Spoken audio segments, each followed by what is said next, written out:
ஆண்டவராகிய இயேசு கிறிஸ்துவின் நாமத்தில் கல்வாரி நேச மொழியின் சார்பாக உங்கள் அனைவருக்கும் எங்கள் வாழ்த்துக்களை தெரிவித்துக் கொள்கிறேன். இன்றைக்கு நான் கொடுக்கும் செய்தியின் தலைப்பு மேலானவர்களை நாடுங்கள் தேடுங்கள். ஏனென்றால் நம் ஆண்டவராகிய இயேசு கிறிஸ்துவின் உயிர்த்தெழுந்த பண்டிகையை போன வாரம் கொண்டாடினோம். அது ஒரு சடங்காச்சாரமாக ஒவ்வொரு வருடமும் அதை கொண்டாடிவிட்டு அந்த உயிர்த்தெழுந்த ஆண்டவராகிய இயேசு கிறிஸ்துவின் வல்லமையோடு நாம் ஜீவிக்க மறந்து போனோமானால், அதை விரும்பாமல் போனோமானால், அதை தேடாமல் நாடாமல் போனோமானால், நாம் ஒரு பெயர் கிறிஸ்தவர்களாக தான் இந்த உலகத்தில் வாழ்ந்து கொண்டிருப்போம். நமக்கும் மற்ற புறஜாதி மக்களுக்கும் எந்த ஒரு வித்தியாசமுமே இல்லை. ஆகையால் இந்த கால தியானத்தில் நாம் ஆண்டவராகிய இயேசு கிறிஸ்துவின் உயிர்த்தெழுந்த பண்டிகையை உள்ளார்ந்த அனுபவத்தோடு நாம் கொண்டாடினோமானால் நிச்சயமாகவே நாம் அவர் இருக்கும் இடத்தில் உள்ள மேலானவர்களை நாடுகிற கிறிஸ்தவர்களாக இருப்போம். ஆகையால் இன்றைய செய்தியின் தலைப்பு மேலானவர்களை நாடுங்கள் தேடுங்கள். கொலோசியர் 3:1 நீங்கள் கிறிஸ்துவுடனே கூட எழுந்தது உண்டானால் கிறிஸ்து தேவனுடைய வலது பார்சல் வீட்டிற்கும் இடத்தில் உள்ள மேலானவர்களை தேடுங்கள், பூமியில் உள்ளவர்கள் அல்ல மேலானவர்களை நாடுங்கள். பிரியமானவர்கள், நாம் ஆண்டவராக இயேசு கிறிஸ்துவோடே நாம் எழுந்திருந்திருக்க வேண்டும். அப்படி என்றால் நம்முடைய பாவ சரீரம் செத்து நாம் ஒரு புது ஜீவன் பெற்று கிறிஸ்துவை தரித்து கொண்டவர்களாக நாம் ஜீவிக்க வேண்டும். அதுதான் நாம் கிறிஸ்துவுடனே கூட எழுந்தது உண்டானால் அவர் மேலான இடத்தில் வீற்றிருக்கிற வலது பார்சல் வீற்றிருக்கிற காரியத்தை நாம் ஆட வேண்டும். ஆகையால் நாம் சிந்திக்க வேண்டியது நாம் ஆண்டவராக இயேசு கிறிஸ்துவோடு நாமும் எழுந்திருக்கிறோமா என்றுதான் நாம் சிந்திக்க வேண்டும். ஒன்று, நாம் ஆண்டவராக இயேசு கிறிஸ்துவோடு எழுந்திருந்த அனுபவத்தோடு ஜீவிக்கிற கிறிஸ்தவர்களாக இருக்க வேண்டும். இல்லை என்றால் மறுத்த கிறிஸ்தவர்களாக இருக்க வேண்டும். ஏனென்றால் நாம் அநேக தரம் நாம் சொல்லுவோம் தேடுங்கள் கண்டடைவீர்கள் என்ற அர்த்தத்துக்கு நாம் இந்த உலகத்தில் உள்ள பொருட்செல்வம், பொருளாதாரம், கல்வி, மேன்மை அதை தான் தேட வேண்டும், அப்பொழுது நாம் பெற்றுக்கொள்வோம் என்று நினைத்து கொண்டிருக்கிறோம். அதையும் கூட நல்லதுதான், ஆனால் அதில் தவறு ஒன்றுமில்லை. ஆனால் எல்லாவற்றிற்கும் மேலாக முதலாவது தேவனுடைய ராஜ்யத்தையும் அவருடைய நீதியும் தேடுங்கள், அப்பொழுது இவர்கள் எல்லாம் கூட கொடுக்கப்படும் என்று சொல்லியிருக்கிறது. அந்த வாக்கியத்தில் அநேக பேருக்கு ஒரு நம்பிக்கையே கிடையாது. எப்படி முதலாவது தேவனுடைய ஆலயத்தை தேடுவது என்றால் என்ன? எப்பொழுதும் நாம் வேத வாசிப்பும் ஜெபம் மாலை ஆராதனை என்று இருக்க வேண்டுமா? நாம் நம்முடைய காரியங்களை பற்றி சிந்திக்க வேண்டாமா, தேட வேண்டாமா என்றெல்லாம் நாம் அதிகமாக வாக்குவாதம் செய்வோம்.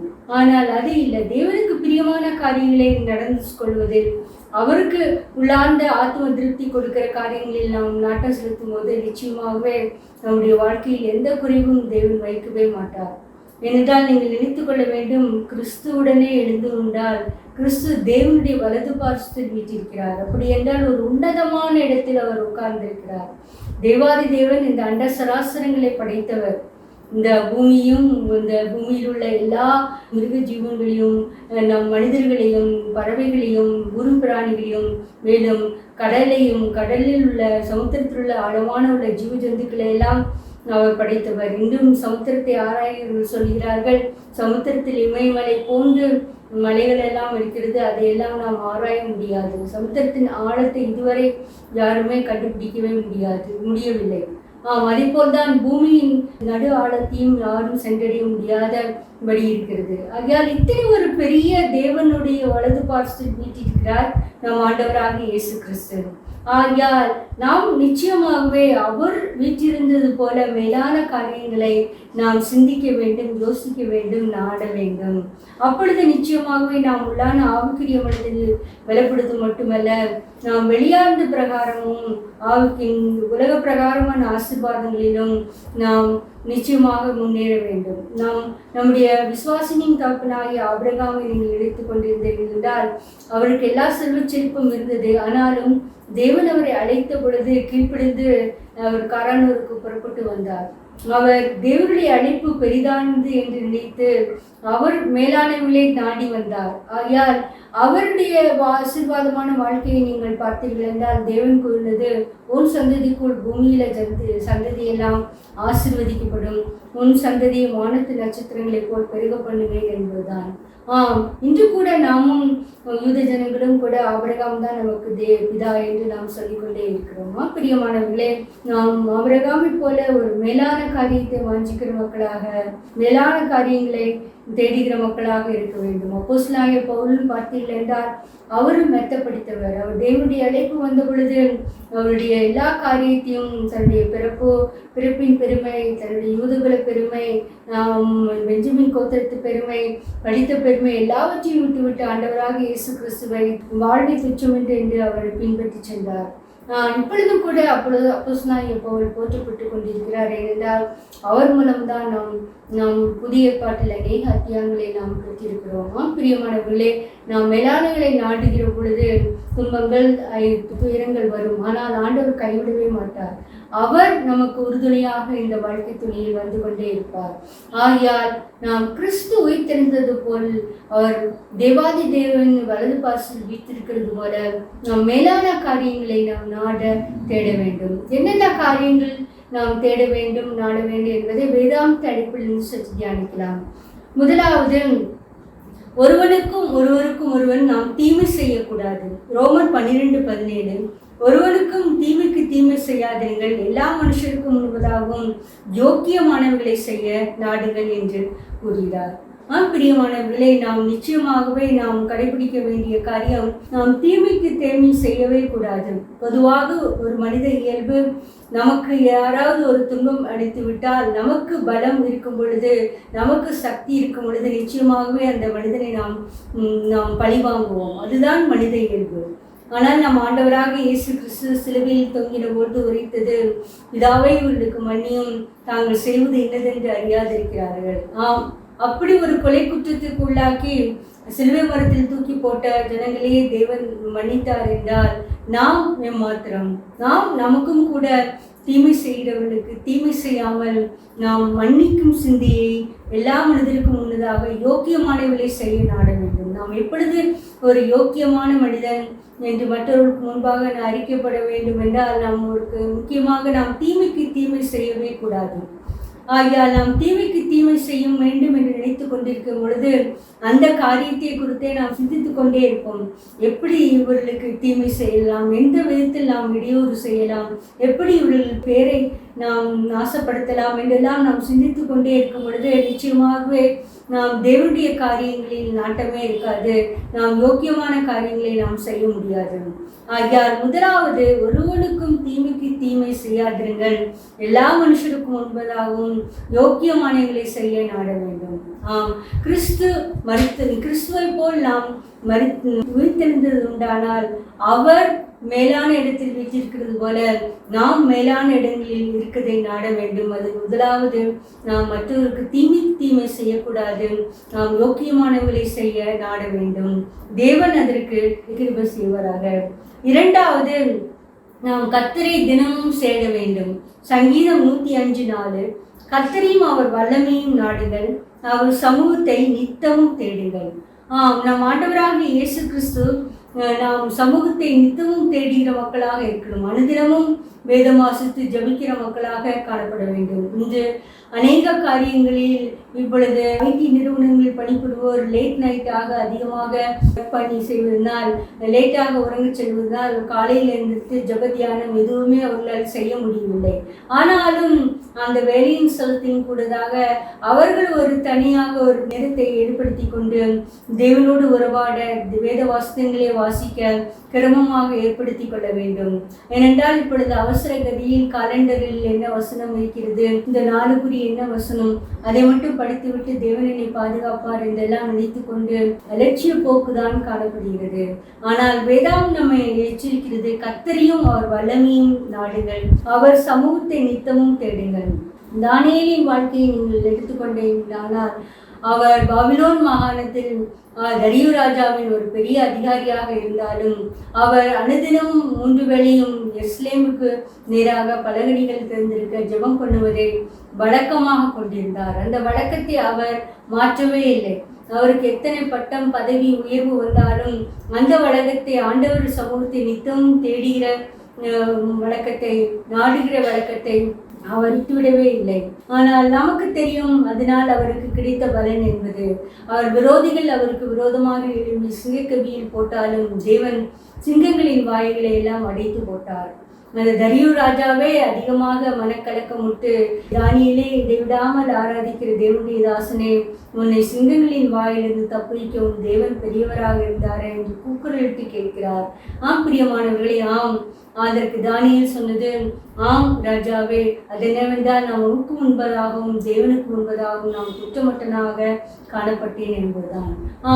நாம் எப்பொழுது நாம் ராஜாக்களுக்கு முன்பதாகவும் சக ஊழியருக்கு முன்பதாகவும் நமக்கு வேலைஸ்தலத்தில் உயர் அதிகாரிகளுக்கு முன்பதாகவும் நாம் தேவனுக்கு முன்பதாகவும் குற்றமற்றனாக காணப்பட முடியும் என்றால், கர்த்தரையும் அவர் வல்லமையின் நாடுகள், அவர் சமூகத்தை நித்தமும் தேடுங்கள். நாம் அனுதினம் நாம் எப்படி 3 வேளையும் நாம் உணவு அருந்துகிறோமோ, எப்படி நாம் சுவாசிக்கிறோமோ, எப்படி தண்ணீர் அருந்துகிறோமோ, பலதரப்பட்ட பானங்களை அருந்தி மகிழ்கிறோமோ, அதே போல தேவனுடைய சமூகத்தையும் நாம் வாஞ்சிக்கிற மக்களாக, நாடுகிற மக்களாக, தேடுகிற மக்களாக இருக்க வேண்டும். அப்பொழுதுதான் உயிர்த்தெழுந்த ஆண்டவராக இயேசு கிறிஸ்துவின் வல்லமை நமக்குள் செயல்படுகிறது என்று அர்த்தம். இல்லைவென்றால் நாம் ஒரு மரித்த கிறிஸ்தவர்கள் தான். எவ்வளவு முறை எத்தனை வருடம் நாம் ஈஸ்டர் கொண்டாடினாலும் அதனால் எந்த பிரயோஜனம் இல்லை. ஆண்டவராக இயேசு கிறிஸ்துவின் உயிர்த்தெழுந்த வல்லமை நமக்குள் இருக்கும் பொழுது நாம் தேவனுடைய வலது வாசல் வீற்றிருப்பதை போல மேலானவர்களை நாடத்தக்கதாக நம்முடைய சிந்தையும் செயல்படும். தேவன் அதற்கு கிருபை செய்வாராக. மூன்றாவதாக, நாம் மற்ற மனிதர்களோடு சமாதானமாக இருக்க நாட வேண்டும். அதுதான் தேவனுடைய விருப்பம். எபிரேயர் 12:14 யாவரோடும் சமாதானமாய் இருக்கவும் பரிசுத்தம் உள்ளவர்களாய் இருக்கவும் நாடுங்கள். பரிசுத்தம் இல்லாமல் ஒருவனும் கர்த்தரை தரிசிப்பதில்லையே. இந்த காலகட்டத்தில் அதிகமான சண்டை சச்சரவு, வேண்டாத விதண்டாவாதங்கள், நம்மை குறித்தும் நம்முடைய குலப்பெருமையை குறித்தும் படிப்பை குறித்தும் நம்முடைய உயர்வை குறித்தும் நாம் அதிகமாக நினைத்து கொண்டிருக்கும் பொழுது மற்றவர்கள் என்ன செய்தாலும் அது துச்சமாகப்படும். அவர்களை குறை காண்கிற மக்களாக, அவர்களோடு சண்டை போடுகிற மக்களாக தான் காணப்பட வேண்டும். ஆனால் வேதாவும் நமக்கு இருக்கிறது, யாவரோடும் சமாதானமாய் இருக்கவும் பரிசுத்தம் உள்ளவர்களாய் இருக்கவும் நாடுகள். பரிசுத்தம் இல்லாமல் தேவனை ஒருவரும் ஒரு காலம் நாம் தரிசிப்பதில்லையே. நம் ஆண்டவராக இயேசு கிறிஸ்துவை உயிரோடு இருக்கும் பொழுதே மகதலேனா மரியாள் தரிசித்தார். மேலும் அப்போஸ்தலரான பரிசுத்தவான்களும் அவரை தரிசித்தார்கள். மேலும் நீங்கள் அதிகமாக ஆண்டவராக இயேசு கிறிஸ்துவை முகமுகமாக தரிசித்தவர்களின் சாட்சியை நீங்கள் கேட்கும் பொழுது அவருடைய சிந்தையெல்லாம் இன்னும் அதிகமாக நாம் பரிசுத்தமாக வாழ வேண்டும், இன்னும் எப்படி தேவனுக்கு பிரியமாக ஜீவிக்கலாம் என்றெல்லாம் அவருடைய சிந்தை ஓட்டம் ஓடிக்கொண்டேதான் இருக்கும். அதற்கென்று உலக பிரகாரமான காரியங்களிலிருந்து நம்மை தனிமைப்படுத்தி கொண்டு வாழ்வதல்ல. நாம் உலகத்தாரோடு ஒத்து வாழும் பொழுது அந்த மீன் உப்பு தண்ணீரில் நீந்தினாலும் அதை வெட்டி நாம் சுவைக்கும் பொழுது மறுபடியும் நம்ம உப்பு போட்டு தான் நாம் சுவைக்க வேண்டும். அந்த மீனில் உப்புத்தன்மை இருக்கவே இருக்காது. அதே போல்தான் நாம் உலக பிரகாரமான காரியங்களில் உள்ள வேண்டாத காரியங்களை நாம் விட்டு விலக்கி தீர்க்க வேண்டும். அதற்கு எவ்வாறு முடியும் என்றால் நாம் பரிசுத்தமாக இருக்க வேண்டும்.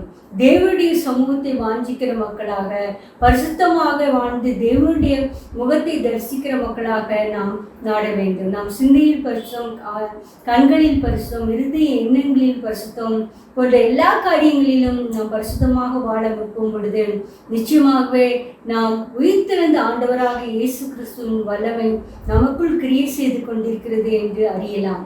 இல்லை என்றால் நாம் எல்லா சிற்றின்பங்களையும் அனுபவிக்கிறோமாக, சினிமா, டிராமா, டிவி சீரியல் போன்ற கேலிக்கூத்துகளை அனுபவிக்கிறதாக இருந்தோமானால் நிச்சயமாகவே ஆண்டவராக இயேசு கிறிஸ்துவின் உயிர்த்தெழுந்த வல்லமை நமக்குள் இல்லை, நாம் ஒரு இறந்த கிறிஸ்தவர்கள் தான் என்று கருதப்படுவோம்.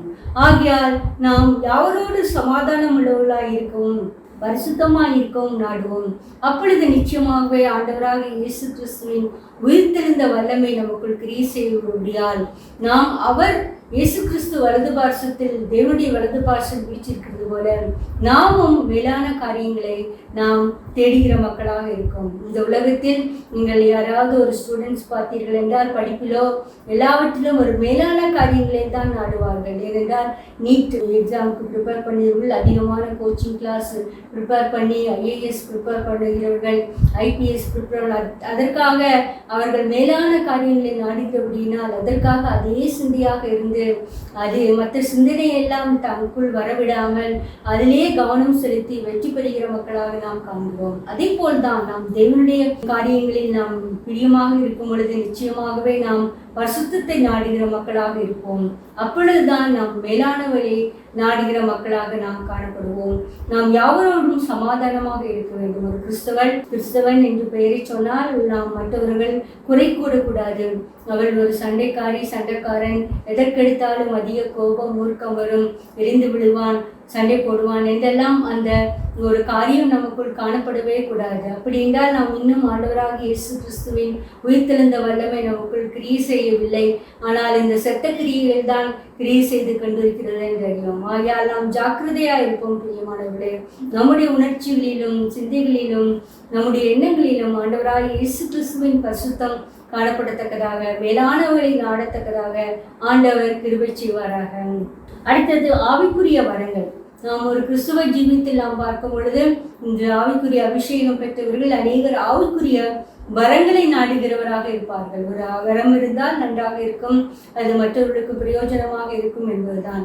ஆனால் அந்த வரத்தை எவ்வாறு நாம் உபயோகப்படுத்த வேண்டும் என்பதை வேதாகமத்தில் குறிப்பிடப்பட்டுள்ளது. 1 கொரிந்தியர் 14:12 நீங்களும் ஆவிக்குரிய வரங்களை நாடுகிறவர்களாய் சபைக்கு பக்தி விருத்தி உண்டாகத்தக்கதாக அவைகளில் தேறும்படி நாடுங்கள். உண்மையாகவே நான் இந்த வசனத்தை கவனித்த பொழுது நிச்சயமாகவே வரம் என்பது ஒரு தடவை கொடுத்து விட்டு அவ்வளவுதான், அது முடிந்து விட்டது என்று நினைத்து கொண்டிருந்தேன். ஆனால் இந்த வசனத்தை நாம் உற்று கவனிக்கும் பொழுது அந்த வரங்களில் கூட நாம் தேர வேண்டும். எப்படி நாம் முதல் வகுப்பிலிருந்து 2ஆம் 3ஆம் வகுப்பு அந்த பெரிய படிப்பெல்லாம் படிக்க வாஞ்சிக்கிறோமோ அதே போல் ஆவிக்குரிய காரியங்களிலும் ஆவிக்குரிய வரங்களில் நாம் தேரும்படி நாட வேண்டும்.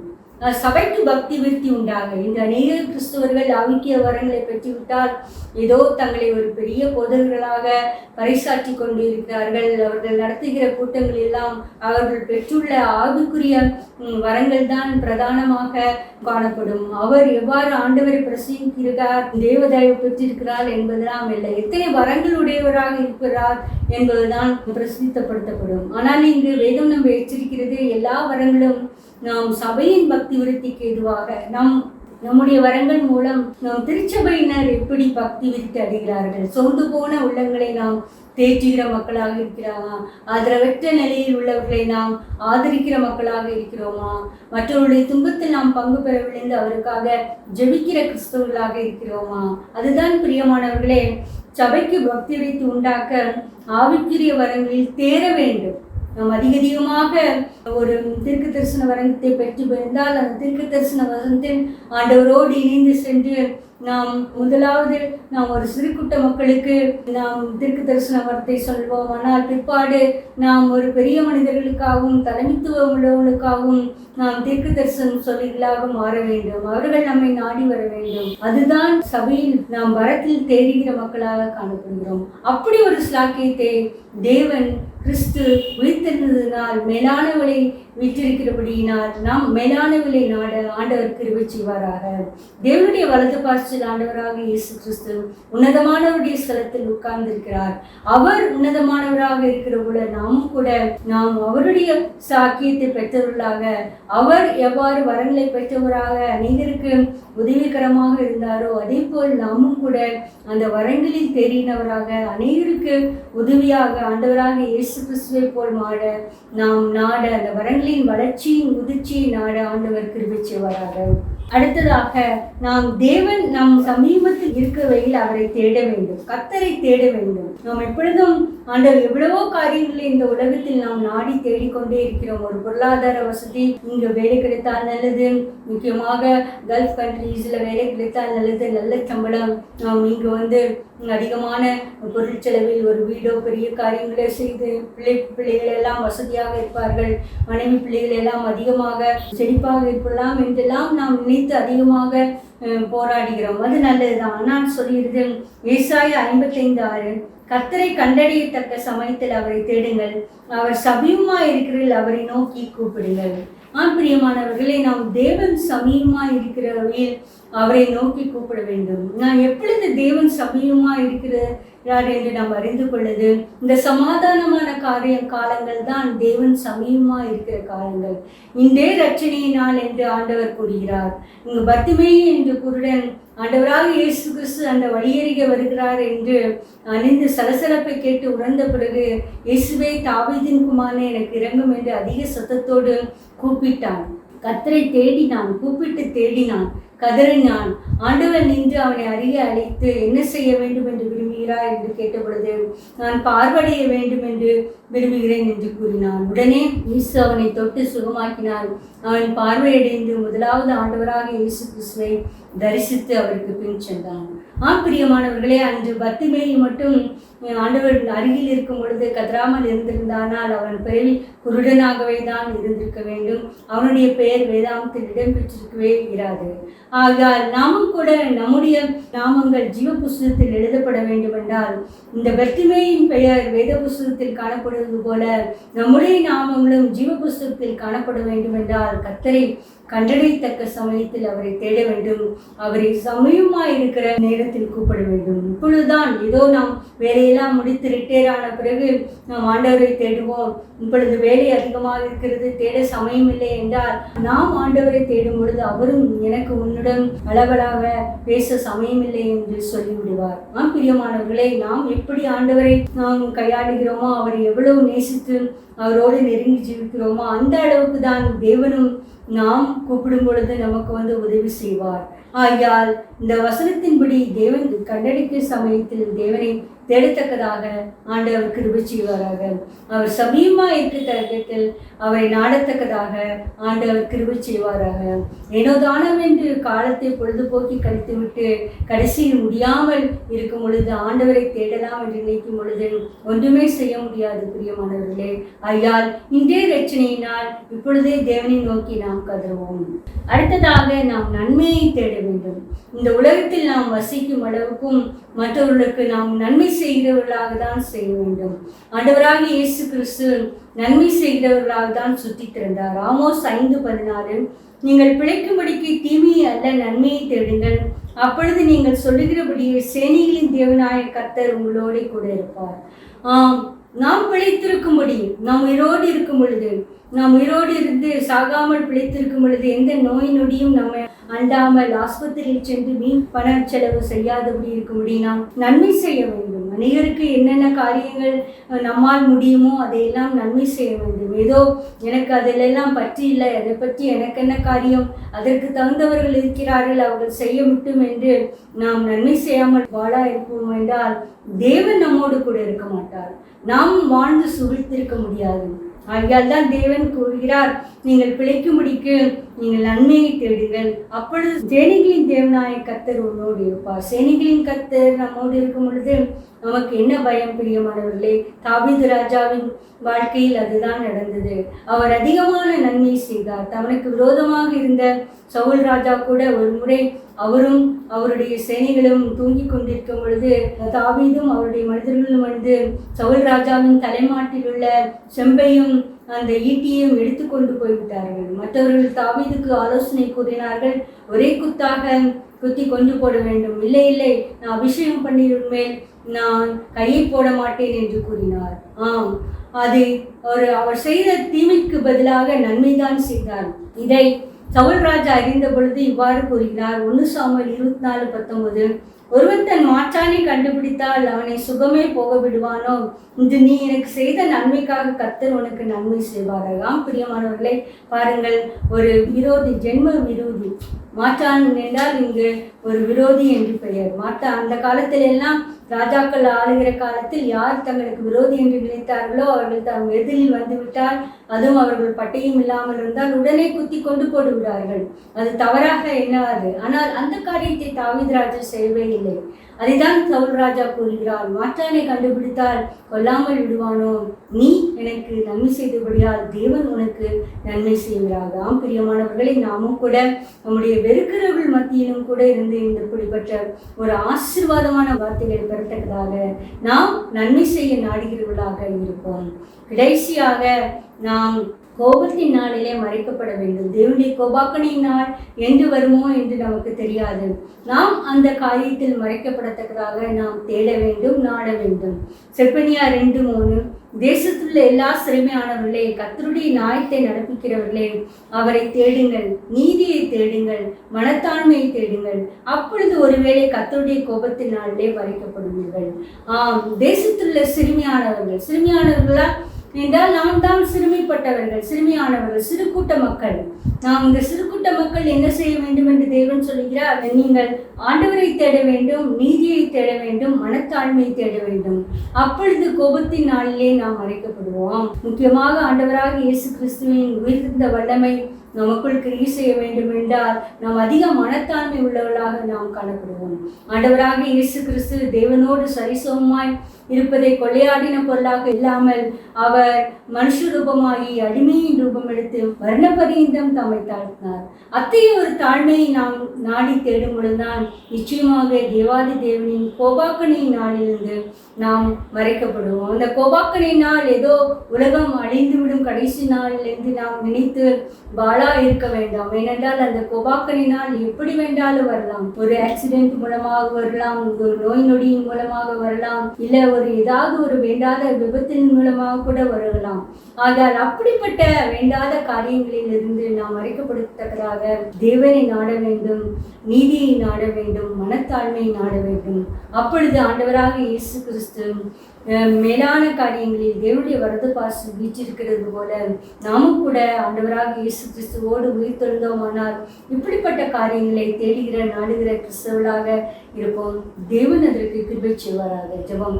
உங்களை நேசிக்கிற அன்பான பிதாவே, ஆண்டவரே, நீங்கள் கிறிஸ்துவுடனே கூட எழுந்திருந்தோம் என்றால் கிறிஸ்து தேவனுடைய வலது பாரசில் வீற்றிருக்கிறது போல மேலானவர்களை நாடுங்கள், பூமிக்குரியவர்களை எல்லாம் மேலானவர்களை தேடுங்கள் என்று சொல்லி கர்த்தாவே, அந்த ஒரு சிந்தை எங்கள் வாழ்க்கையில் வரத்தக்கதாக நாம் எப்பொழுதும் நாங்கள் மேலானவர்களை ஆண்டவராக இயேசு கிறிஸ்துவை போல் மேலானவர்களை தேடுகிற கிறிஸ்துவர்களாக நாங்கள் இருக்க வேண்டும் கர்த்தாவே.